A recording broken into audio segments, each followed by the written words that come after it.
Hello and welcome back for another episode of the Hesse Bros Pod. It's your boy Brent Hesse and joining me, my brother Luke, off of the Week 1 NFL slate. Well, Luke, we've been waiting so long for NFL football to come back, and maybe by the end of Sunday, we were kind of wishing we got to wait a little bit longer. It was a rough weekend for me as a Chiefs fan and you as a Lions fan. So let's just jump right into those two teams first and foremost. Chiefs Lions reaction, Luke. Which team should be more worried between the Chiefs and the Lions after both taking divisional L's this week? Well, starting off with the Lions, that was absolutely rough. I made the terrible decision of watching that with a couple Packers fans, and that was not the right way to spend a Sunday. But the good news is there's a lot of football to be played yet this year, and I think the Chiefs are definitely in the worst spot right now. They just lost Xavier Worthy, and Rashee Rice is out. Mahomes is going to have to absolutely carry this team for the next at least until Rashee's back or Worthy because they just don't have enough good weapons to compete against some of the good teams they're going to be coming up against here soon. So I think they could get off to a really nasty start. Yeah, for me, I think the Chiefs definitely have some concerns, most notably the secondary, really.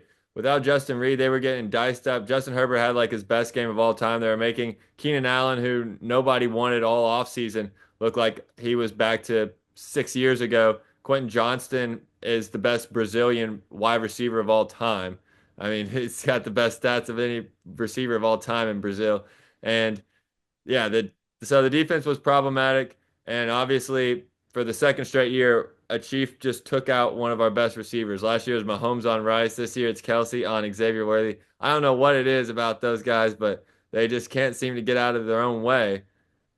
That's tough. It's definitely tough because I obviously Xavier Worthy, they got him the ball in second down. They wanted to get him that ball in the third down. I think it threw the whole offense out of rhythm big time because of that. The offense sputtered early in the game.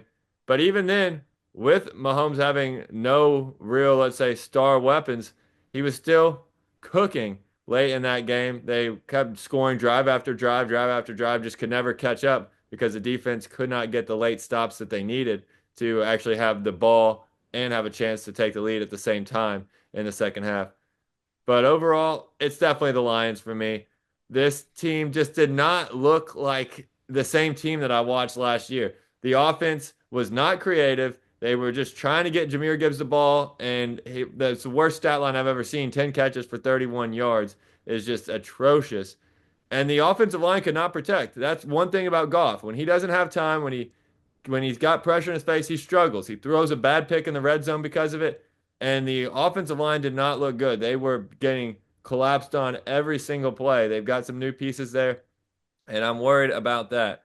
Defensively, there wasn't much there wasn't much to really stop the Packers. I do think the Lions defense will be all right, but offensively, I do have my concerns that yeah, I think they'll obviously get it together. I mean, they're just too talented with some of those guys to not get it together, but to be as explosive or nearly as explosive as they've been the last couple of years, I don't see it, or I definitely did not see it week one. And I've got major concerns because there's some other good teams in that division. That's why I think the Lions should really be worried. The Chiefs, they're the Chiefs. They'll figure it out. It is very slightly worrisome. But looking at it through the middle of the week now, it really isn't that bad. We did start two new guards, and the communication just wasn't very good. There was multiple plays where half the offensive line was running one play and half was running a different play, and so they completely broke down and just got us behind the sticks on different drives. So I'm not really too worried about it. We'll get that cleaned up. Last year, whenever we went 15-2, we started off 1-1, and our offense did not look very good in either of those first two games. Really, the first 3, 4 weeks of the season, the Lions' offense hadn't gotten even going with Ben Johnson last year. So it doesn't surprise me we got off to a slow start. The Packers came ready to play, we didn't, but I'm not worried about it at all. We'll be cooking here, and we get to play the Stinky Bears this week, so can't be too worried about that. So for the Lions, though, do you think the Packers? I mean, they just played that good of a game. The Lions just got caught off guard by them. Yeah, I think they played a good game. Also, we had a pick six called back from a illegal contact penalty. Goff throws a pick in the red zone. Like we were able to move the ball, even though it was pretty shaky at times. We still moved the ball decently well. And yeah, I'm not worried about it. Packers have a really good defense. People are calling them now because they beat the Lions, the best team in the league. Well, we were 2 possessions behind them, and a pick six got called back. Different turnovers, like could have been a completely different game. I can't wait to see them back in Ford Field, though. That's for sure. And for the Chiefs were clearly trying to win that game hard. I mean, Mahomes doesn't scramble that much. He doesn't do those crazy type plays unless it's a playoff game normally. So to see Mahomes get that rush for that many yards, throwing the ball when he's sideways or falling out of bounds, those type of plays, he usually reserves those for playoff games. So you could tell the Chiefs really wanted to win that game. It is disappointing that they didn't. And now they've got a tough situation because they play Philadelphia here in week 2. And that is going to be a tough one, but we will talk about these week 2 matchups in just a moment. First, though, we've got some other big games from last week to talk about. And Luke, it starts with what was definitely the game of the week, 41-40 in Orchard Park, when it looked like Lamar and the Ravens were going to just walk out of there with a big time victory and a resounding win. And the questions, there's no question, they are the team to beat in the AFC. Instead, we see what happens to the Ravens way more than happens to anybody else in the league, which is two different things. One, blowing leads. They always have a problem staying ahead in the fourth quarter. And the other one, just winning big games in general. That happened last year in the Bills playoff game, back in that same stadium, a game in which looked like outside of 2 or 3 plays, mistakes by the Ravens, they were the better team all game long. Just like on Sunday night, they looked like the better team for the majority of the snaps. But then when it came to matter, they were not. So is this a sign of things to come for the Ravens that they can never win the big game? I think they're going to be just fine. The Ravens got off to, one of the greatest starts, really. Their offense looks absolutely unstoppable. If Harbaugh just grows some nuts like Dan Campbell did and goes for it on 4th and 3, they win that game. Lamar is not going to get tackled and not get those 3 yards or find a wide open receiver while he's scrambling around. There's no way he doesn't get that first down. So I think that the Ravens definitely would have won that game. And sometimes, the other team just is able to somehow score out more points. They got Derrick Henry that fumble, and the game will change. I still believe in the Ravens, though. This is a really good team. The defense was a little shaky, though. And same with the Bills. Looks like, great offenses make decent defenses look terrible. So we'll see how they end up shaping up against different, worse offenses later in the year. But for right now, not worried about either of those two teams. It's just going to come down to them in the playoffs again. I think it's just a collision course at this point. And I think so too. I'm not worried about them in the regular season, but I'm worried about them in the playoffs because that's what's happened. You go back 2 years ago, they host the AFC Championship game against Kansas City. They get off to a slow start. Looks like okay, they're going to make a comeback. Zay Flowers fumbles at the 1 yard line. Lamar throws a pick in the end zone. They just do things to lose them games in big spots. Then, of course, we saw what happened last year where Lamar makes an uncharacteristic interception and fumble. Then Mark Andrews with a terrible drop and then another drop on a 2 point conversion. And it's just like this, they just keep happening to this Baltimore team to where who do I think is the better team? Baltimore or Buffalo, even after watching that game, I think the Ravens are the better team. But do I have confidence that they win a playoff game in Orchard Park when they've clearly lost 2 big games in a row now there? And that's probably where it'll be based on just the division and obviously winning the tiebreaker. I do have massive concerns just because they cannot seem to do it. It's like a mental block. And going back to that game and the issue, it absolutely was. I put the majority of the blame on Harbaugh and the decision making there at the end. Derrick Henry, yes, it's a terrible fumble. He hardly ever fumbles. He had an incredible game. I mean, just was just gashing that defense that is bad. I think the Ravens defense, Josh Allen made them look worse than they are. I think the Bills just flat out don't have a very good defense. But when you get the ball back up by 2, your goal is not to run the clock. Your goal is to win the game. Just Yeah. don't ever let him touch the ball again, which means who cares if you go out of bounds on first down? Who cares if you throw an incomplete pass on second down? Get the first down. the play call I hated was the second down play call. And even if you want to run an end around to Zay Flowers instead of give the ball to Lamar or Derrick Henry, who are clearly your two best players, don't tell them, whatever you do, don't go out of bounds. Slide down 1 yard behind the line of scrimmage instead of turning the corner. If he turns the corner and just gets 3 yards, goes out of bounds, who cares? Then they pick up that third down. It's not 3rd and 2. It's right at the sticks. They get the first down. Of course, yeah, they should have gone for it too. But it was just awful play calling and awful mindset of, okay, well, let's just try to be super conservative when we've already put up 40 points. And this defense that we've got on the sidelines has already given up 38 points. We don't let him touch the ball again, no matter what it takes. And I just thought it was just ridiculously soft. And I do have concerns about Harbaugh making decisions like that because the Ravens do have a tendency to blow leads, and they did it again on Sunday night. You'd hope Harbaugh would learn from that and make a different decision in the next chance because you know they're going to be in another similar, even bigger game coming up eventually. So maybe he'll be able to make a better play call and better decision. But yeah, you're right. He really just it seems like they always falter whenever it comes down to it. Well, that was 3 games we talked about, and none of us we didn't like the outcomes of any of those three because I we both have Chiefs and Ravens in the AFC Championship. You've obviously got the Lions to win the whole entire thing. I've had the Lions to finish higher in the division than the Packers, but there were some other games that maybe we didn't like the outcome of, or the outcome just shocked us. And here's one, Luke. You've got this team in the playoffs, but I watched just part of it. I didn't need to watch all of it because the game took forever after a rain delay. The Panthers are cooked. Bryce Young is awful. They might be the worst team in the league. That's my week 1 reaction. Is that an overreaction or is that the right reaction? Way overreaction. That was one game on the road in Jacksonville. The offense actually didn't look terrible at the start of the game before the weather delay. And we saw in the prime time on Thursday, after that weather delay, the offenses lose their rhythm and it's hard to stay warmed up and stay on the same page, get those good first downs, good drives going. And I think that's what the Panthers fell victim to. I think they'll be just fine.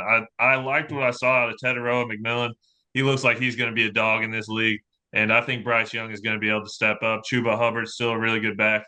Their defense is definitely concerning, but we'll see if they can figure it out. Definitely not the worst team in the league. Uh, okay. Well, I've got my doubts. Fair enough.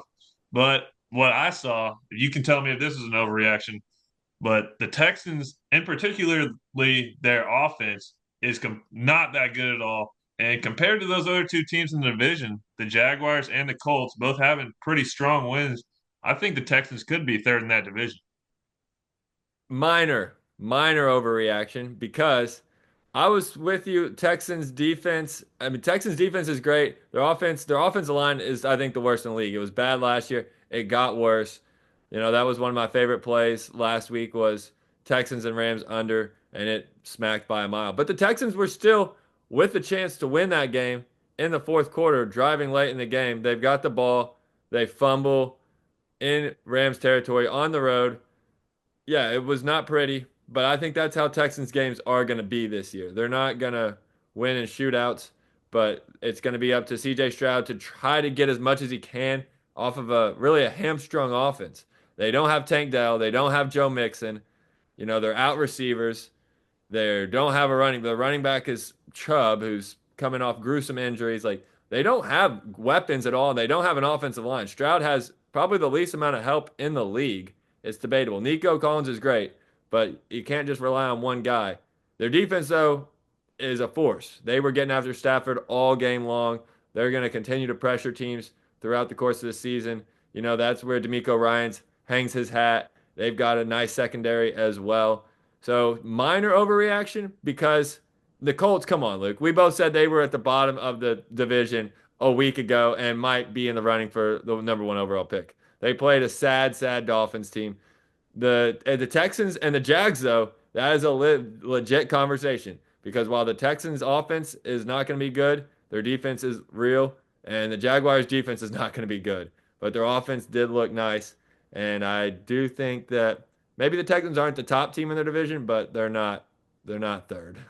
Hey, well, I hadn't seen Danny Dimes play in a while, and after that absolute masterclass, I might be on board here with the Colts. I might have spoken too soon on that. I owe a big apology to that man over there in Indianapolis. Well, I might have to have an apology to that man in Green Bay, Jordan Love, because I had him ranked third in the division, still making the playoffs, but third in the division. After week one, Packers, NFC favorites. I don't know I mean, I still have my questions about Jordan Love because you're right. He almost threw the pick six. The play before, he just blindly almost threw a pick to, I think it was Anzalone.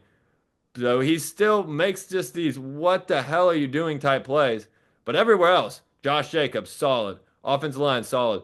Matthew Golden, he'll get better. Romeo Dobbs, Jaden Reed still look fine. Tucker Kraft. The defense is lights out now. I mean, Micah Parsons was wrecking the game and even just his limited snaps. Packers, not an overreaction to me to say they're the NFC favorites. I don't think that's an overreaction. I think they deserve that. They definitely had the best game of any NFC team in week one, no doubt. And they beat the Lions. Like, you got to put them ahead of the Lions as far as the favorites. And so I feel like when it comes down to them or Eagles, I'd I'd lean towards Packers right now after what I saw in that week one game with Eagles or with the Eagles against the Cowboys. Eagles secondary didn't look that good. And, Jalen Hurts isn't really throwing the ball very much. I don't know. I feel like the Packers have the more complete team right now, and especially their defense, the way they were playing, might be the best defense in football too. They're up there. Yeah, I mean, I got the Packers as obviously they're not still my pick. I'm sticking with my picks, but and we'll talk more about that later, but they are a very legit contender and you know, it makes sense to call them the favorites to me. Yep. And my final overreaction of the week, I was watching the Giants game, and I just think Russ should probably retire. You got to get rid of him right now. I don't know why he's starting another NFL football game. He should not be in the league anymore. I mean, who would even want him as a backup? He's doing the worst decisions, completely inaccurate. Doesn't even know where he's throwing the ball half the time. It was just embarrassing altogether. I know I have Malik Neighbors is my number one overall pick, and I mean I needed him to do some stuff, get him the ball, and he could not do it. A terrible red zone turnover. That's not an overreaction. Russ is done, especially when you have a guy like Jackson Dart behind you. You spend a first round pick on him. He looked good in the preseason. And you're playing the Cowboys this week, who's got an awful, awful defense. This is a perfect defense to go throw them in against because the Giants' schedule's tough. They're going to play a lot of good defenses in succession.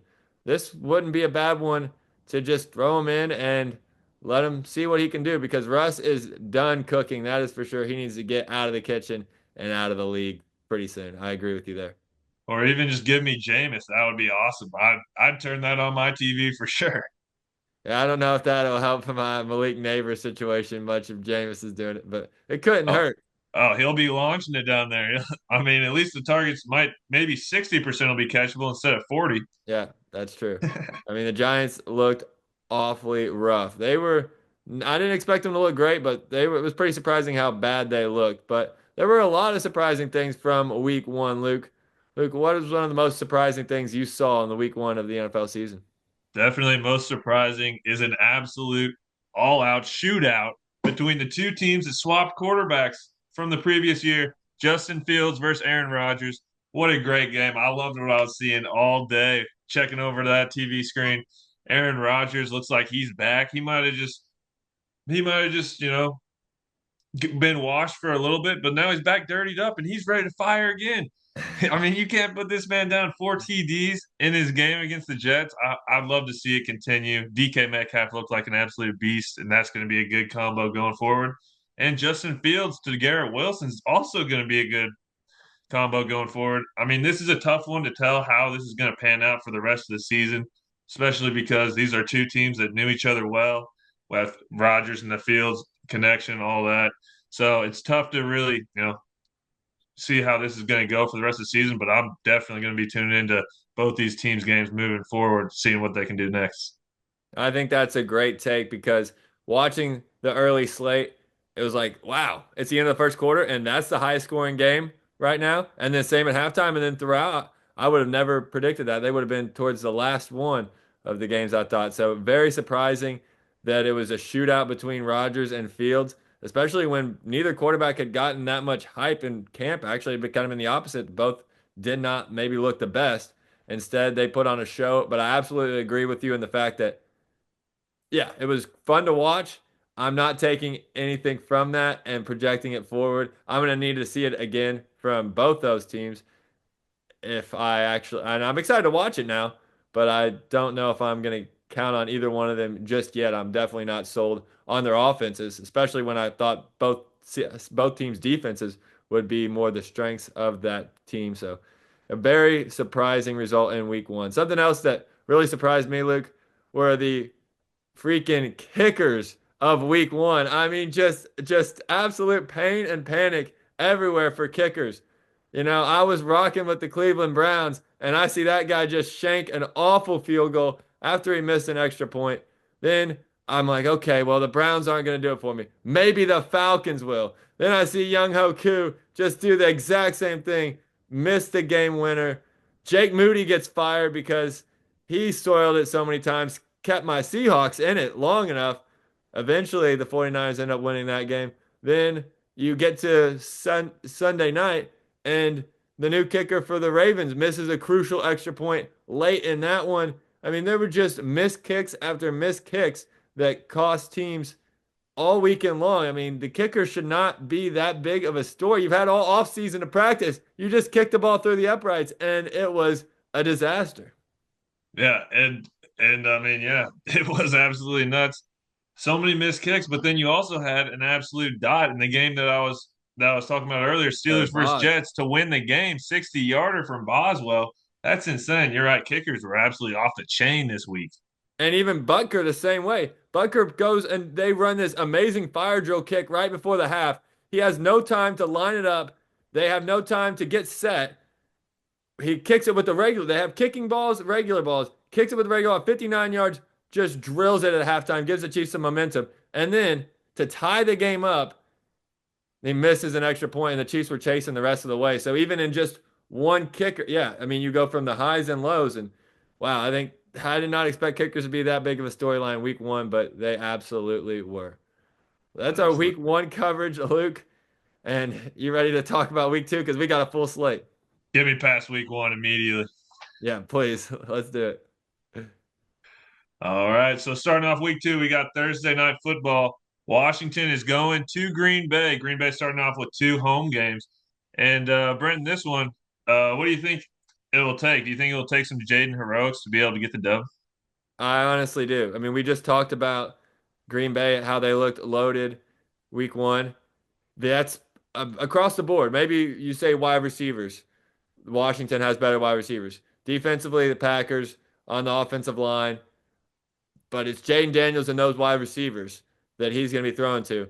That's the area that Washington has the strength.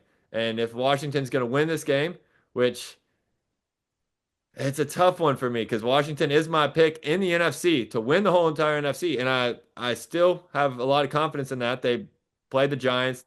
They did what they're supposed to do against a bad team, blow them out. But the Green Bay Packers looked a lot better, and on the road, I think Jaden Daniels though can step up, make like let's be talking about Jaden Daniels the way everybody was talking about Jalen Hurts on Thursday night and Justin Herbert on Friday night, where he just goes out and wills his team to a victory. That's what it's going to take though, because this Packers team is loaded. Jaden Daniels though, he has that ability. He's my MVP pick, and I've got Jaden Daniels to go into Lambeau in prime time and win, and not just win, but he's the reason why he puts the team on his back. That's crazy. I think even if he does have the heroics, it's not going to be enough just because of how much I feel like these early Thursday night games coming off a short week favors the defense so much more. I feel like the Packers have a stronger defense. They're going to be able to get after Jaden Daniels, and there's just not enough he'll be able to do to be able to get in this victory. They got the running back situation still trying to figure it out with having Brian Robinson gone.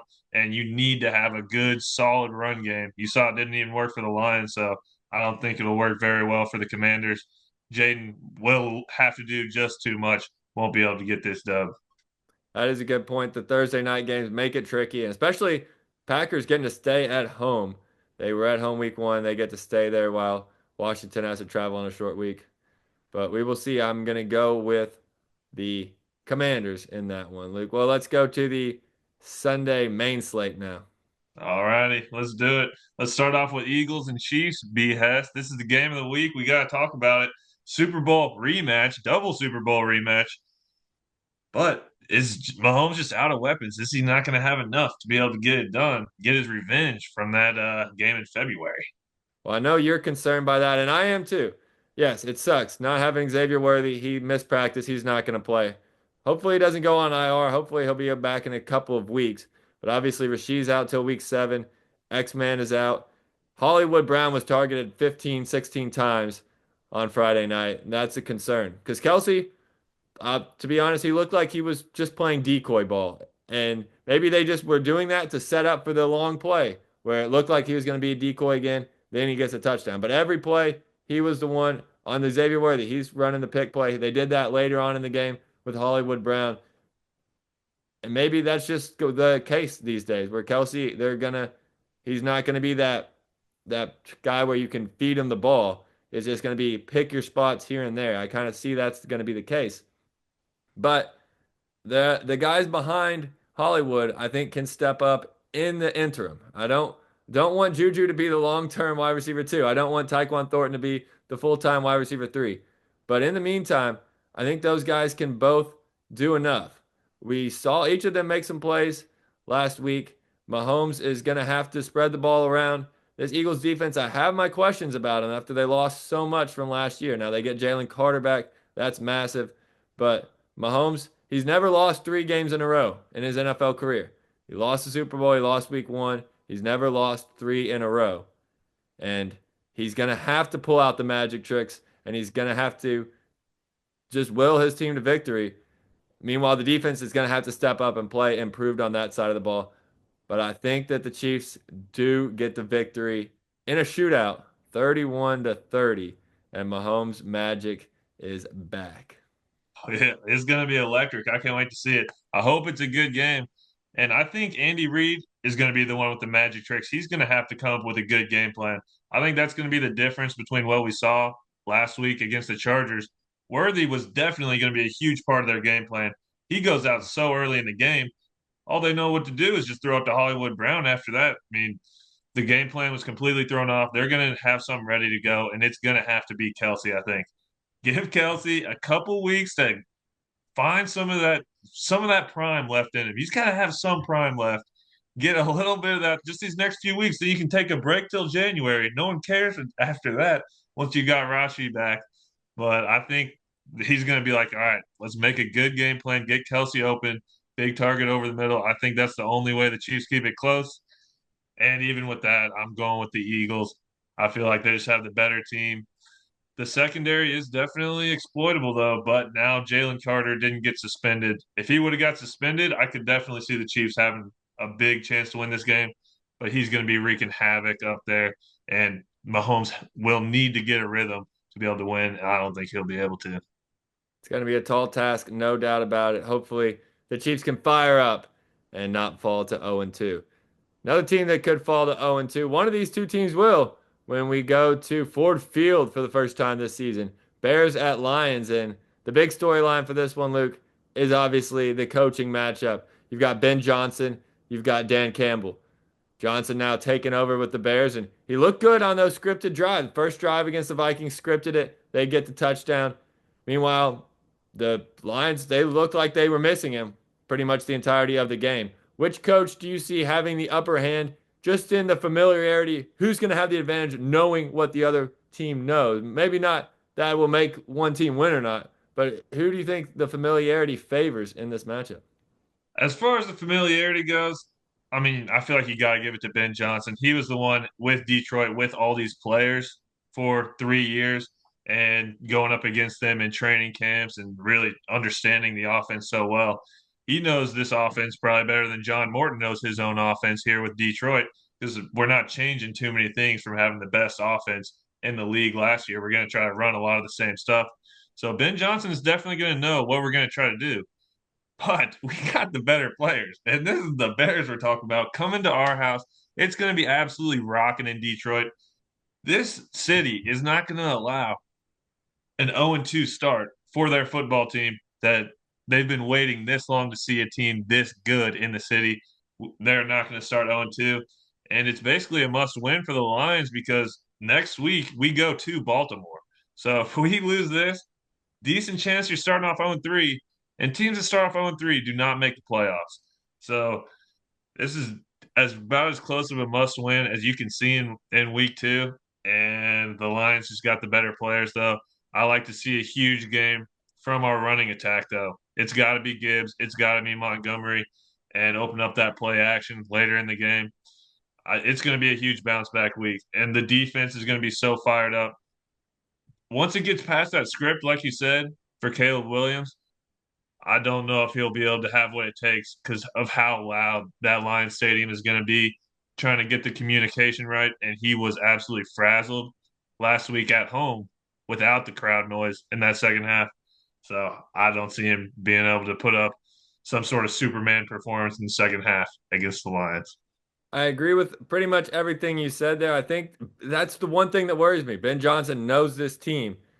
I all offseason I was saying Bears, it's going to take them a little bit of time. I think eventually they could look good offensively. They were struggling after the first drive on Monday night. It was evident. They've got a lot to still clean up. I think they're still going to have a lot to clean up, especially now going on the road. But just that knowledge factor when the Lions have come down a little bit, at least they showed that in week one. How concerning is it? Even if you still think the Lions will win this game, how concerning is it? Does it give the Bears a real chance? I mean, I think it'll be a decently close game. It could be a blowout, don't get me wrong, but I think it will definitely help them be able to scheme up some things on defense, maybe that he thinks he can exploit. But I really don't think it will be too big of a deal. I think just the Lions have the better team, and we're going to be able to get it done. Jared Goff is gonna figure it out, and there it won't be perfect by any means, but I think that the Lions will be able to have enough. Like you said, the Bears are still trying to figure out their things too. So this is a good matchup to have, I think, for the second game. Yeah, I think the Lions just, I mean, they know they have to have it. And while they just have to play steady, the Bears are going to make mistakes. We saw that. They're going to continue to make mistakes in the early part of the season. So I'm going with the Lions in this one, but I'm just a little hesitant just because of that Ben Johnson factor. It'll definitely be one you got to tune into. And then moving on, we got another good game. The two other Hesse Bros teams, Yes. Falcons at Vikings. Which year two quarterback do you think is going to have the better overall season? And what do you think about this game, B. Hess? Wow. I'm excited about this one. You're right. We got some other Hesse Bros, Q Dog and S Diesel, both Falcons and Vikings fans. I'm excited about this game. You know, Vikings are one of the teams that I am really high on this year. And for the first half, I was a little bit worried. Then they showed me exactly why. It's because they're just so solid across the board. Now, when you talk about these two quarterbacks, I think Penix has the better year. I like what I've seen from Penix. I mean, what he did in heroics, almost winning that game, diving out, getting a touchdown against Tampa. The defense, though, could not get the stop. The kicking game couldn't get the field goal once he got him back into field goal range. But I love what I'm seeing from Penix. He was out Mooney. Now he missed London on the final drive, still got him into field goal range, got Kyle Pitts involved. I think it's a big Penix year. So I think Penix has the better season, but in this game, I like the Vikings, and I think the Vikings just have the better team. And JJ, he showed exactly why people liked him. He just finds ways to do it, just like he did in Michigan. He finds ways to win. He did that against the Bears, and I just love the way the energy and the way that kid plays. So while I slightly take Penix this year, I'm taking the Vikings as a team and I like the Vikings to win in a close game because McCarthy, it's still his first and second start of his career. That's hard to win back-to-back games. But at home, give me the Vikings.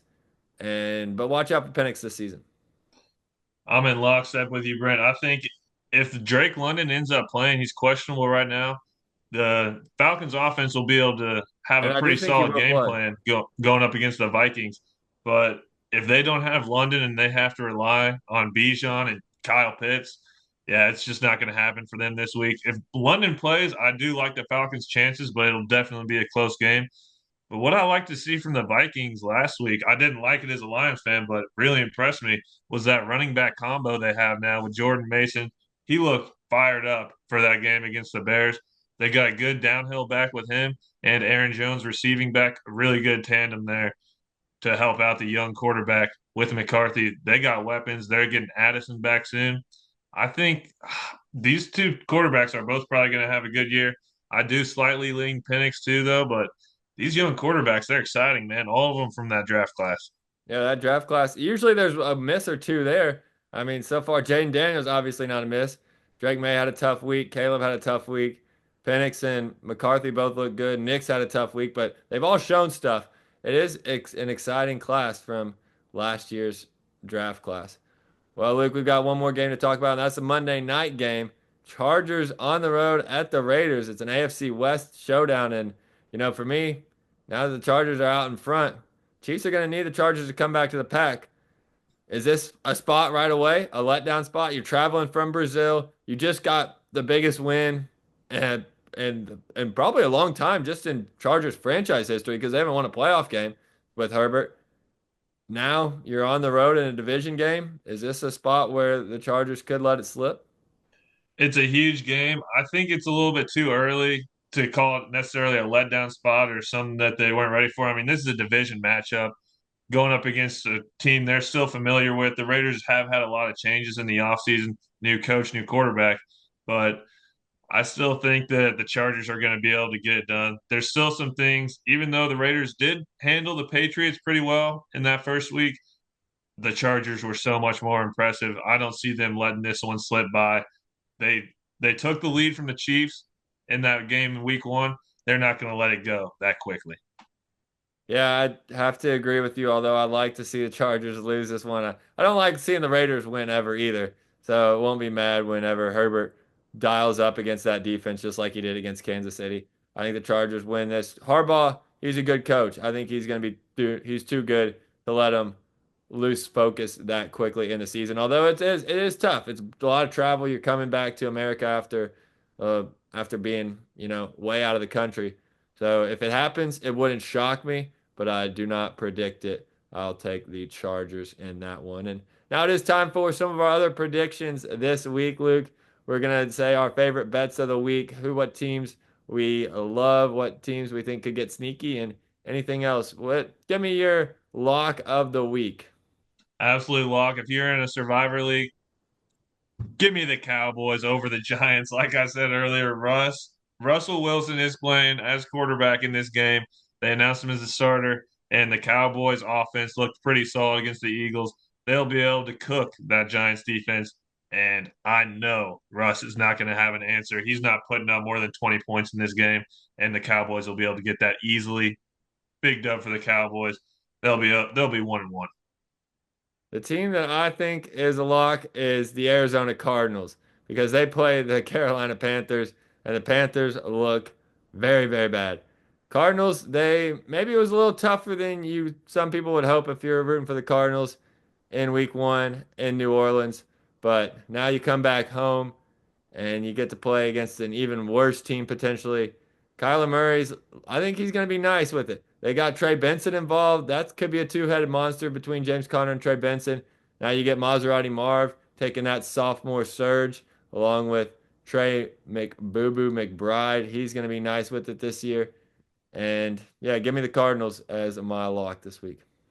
Oh, y'all Hesse Bros listeners, y'all know I'm a Panthers truther. I think they're going to be good this year, and I think they're going to be able to win this game against the Cardinals. That's my upset of the week. Oh my I'm God. going with Bryce Young. No way. I'm going with Bryce Young against the Cardinals. I am not worried about it one bit. I mean, Kyler Murray, I think he's going to be outplayed by Bryce Young in this game. I think Tetairoa McMillan is going to have a solid game against that Cardinals secondary. mean, Spencer Rattler honestly didn't do too bad against them last week. I don't see why Bryce Young can't pop off. And Chuba Hubbard, I think he is a really, really solid back in this league. And you can definitely just give him the ball, let him workhorse once they get that lead. Goodness gracious. I mean, Bryce Young might not even be as good as Spencer Rattler. Let's just make sure we know that first because he looks awful. Cardinals are not losing. They are my lock of the week. My upset is the Jacksonville Jaguars going to Cincinnati in the Battle of the Big Cats. Joe Burrow and those boys had 7 yards of offense in the second half. They needed two interceptions that bounced off receivers' hands. They needed two missed kicks from chip shot range just to survive against the Browns. Meanwhile, the Jaguars look good. Yeah, if you like the Panthers, you have to at least like the Jags a little bit because they dominated them. The Jags can go into Cincinnati. The Bengals, their defense is bad. The Browns couldn't take advantage, at least on the scoreboard. They did moving the ball up and down the field. And the Bengals' offensive line is terrible, as evidenced by the fact that Myles Garrett wrecked that game. The Jaguars have a decent pass rush, and they've got good weapons on offense. I like the Jags to win on the road in Cincinnati. I respect it, Brent. I just don't know if I can bet against the Bengals. They are hit or miss right now. I know it's the start of the year and they always start off slow. And I mean, I guess starting their Joe Burrow and Jamar Chase in the preseason, I guess it didn't help very much with the way that first game went. But it's hard to say the Bengals are going to lose this one. I don't know. I think it will be a good game though, and I respect the upset pick. All right, Luke. And just one last prop or any pick you've got left this week. What do you like? Yeah, well, that first game for the Seahawks, Sam Darnold found his boy, JSN. He absolutely loved him. And then I believe he's going up against the Ravens this week. And so over 66 and a half yards, I think that's going Going to be a against the lock. Steelers. Or Steelers, yeah. Yeah. Sorry, Browns against the Ravens. Yeah, that was my other pick. So I got JSN, yeah, against the Steelers. We saw what Justin Fields did to the Steelers last week. And I think that JSN is going to get like 12, 13 targets, easily gets over that 66 and a half yards. And then I've also got Joe Flacco's over yards against the Ravens because, I mean, if Josh Allen can put up 240 yards in one quarter, I feel like Joe Flacco just airing it out the whole game will get 240. But yeah, that's what I'm going with. Sheesh, trusting in Joe Flacco. Good luck. But I do like the JSN. He had the highest target share in the league in week one. Pumpkin ball, Darnold was just trying to get him the ball. And the Steelers defense looked awful. So, yeah, I would love to ride that JSN one with you. Let me see if I can interest you in this one, Luke. The under in the other Monday night game that we haven't had a chance to talk about yet, Houston Texans and the Tampa Bay Buccaneers. I think this is my if it ain't broke, don't fix it strategy this year. Just bet unders in the Houston Texans games. I think there's a good chance that they are a top five defense and a bottom five offense. They just don't have any weapons. Their defense is solid. The Bucks are kind of the opposite. Their strength is probably the offense compared to their defense, but I wouldn't surprise me at all if the Buccaneers defense does about what the Rams defense does, and the Buccaneers offense does about what the Rams offense does, and the Buccaneers win this game in a close 17-14, 13-10 type game. The over-under is 42 and a half. That's way too many points until Houston proves otherwise because they're going to be playing in defensive struggles all year long. I like it. Yeah, until the Texans offense shows something, why not take the under on those games? Like you said, solid defense. As long as Egbuka just don't stop calling your own shot and saying just let me do this and throw me the ball and I'll score because they busted up the Falcons at the end and I don't want to see him bust up and under on a last second touchdown on Monday night. That Baker, he's a bad dog. And yeah, it looks like he found himself a receiver he's going to trust for a long time. That is a scary combination. So those are our bets this week. And now we get to the final segment here on Hesse Bros. And that is when we get to crack open a 12 pack. We've been thirsty talking about all these games. Luke, you mind if I indulge in a 12 pack this week? Cheers. Let's do it. All right, here's my 12 teams in the NFL ranked from 1 to 12. Now, this is a little bit of a combination of how I thought they were going to be going into this year, but also how they did in week one. So, We can have time to discuss it at the end. At number 12 is a team that I had in the playoffs. I still do have in the playoffs, but only because of one side of the ball. This might be the only team that has a better defense and worse offense than the Texans, and that is the Denver Broncos. The Broncos offense looked atrocious. Bo Nix, I expect a sophomore slump. The defense on their own, though, keeps them in the 12 pack for me. Denver at 12. Number 11, the LA Rams. I have them missing the playoffs. I still am sticking to that. But Stafford, it's hard to doubt him. Puka Nakua is a beast, man. I mean, he gets hurt, comes back in, makes impactful winning plays. Adams family, they're a fun team to watch. They're in the 12 pack, just on the fringe though, because I still don't really believe in them. Number 10, the Detroit Lions. They make the 12 pack, but they're down towards the bottom, lower than they were at any point last year. And I think it's warranted. They looked really rough against the Packers. I know you said, well, they just get this pick six and then don't get this interception. It's close, but it wasn't close. I mean, it was not very close from about the midway point of the second quarter onward. The Lions got thoroughly outplayed. 10 is as high as I can go for Detroit. At number 9 is a team in the NFC that I honestly like a little bit more than Detroit right now, and that is the Tampa Bay Buccaneers and the Bake Show. They're got a tough one on Monday night, but I think that Tampa Bay is a legitimate team. They've got a weak division. They're going to win a lot of games. They beat the Lions last year, so we know that they can win that game. And the Bucks are a very, very good team. At number 8 is a team that I think is even better though, and I've got them in the NFC Championship game. JJ McCarthy and the Vikings. Vikings defense is loaded. They were sending the house on Caleb Williams. He had to make a couple of heroic plays just to get like 3 yards on occasion. Then I love that running back combination, like you mentioned. Justin Jefferson, he's a beast. He didn't even have his best game, still made crazy plays, including that big touchdown on third down, early fourth quarter. They'll get Addison back, Hawkinson in the mix. That's a good team. First quarterback start, they're only going to get better. Number 7, got to give it to the guys in Brazil, the LA Chargers. They were incredible. I didn't have them in the playoffs. This is the highest I have a team that I didn't have in the playoffs, and they proved me wrong. Chargers, you played an incredible, hell of a game, great performance, but I didn't believe in you going in. I still have my doubts. Week 1, though, you did everything you could do and more. Number 6, my NFC Super Bowl representative, the Washington Commanders. There's not much to say about them after week 1. They beat a terrible team, but I have high hopes for them. And this is really the week they're going to have to show it against Green Bay. So, Washington, you're going to have to show it now and make this prediction look right and just keep moving up, honestly, because that's where I think they're going to keep going from here. Number 5, another team that I think will be moving up, 12 pack, but it happened. Kansas City lost week 1. Can't put you any higher than this after that performance. So while they're still my pick and they'll be all right, they're gonna have to show it. I got the Chiefs coming in at number 5 on the 12 pack. Number 4, the Baltimore Ravens. I said it earlier today. I think the Ravens are better than the Bills, but until they actually prove that and win a game against the Bills, they're gonna be below them. So that is number 4, Baltimore Ravens. And number 3 is the Buffalo Bills. They've got a lot of flaws, especially defensively. Josh Allen played a great game. And those receivers, maybe they take a step forward this year. Keon Coleman doesn't look half bad. Khalil Shakir, even Trey Palmer.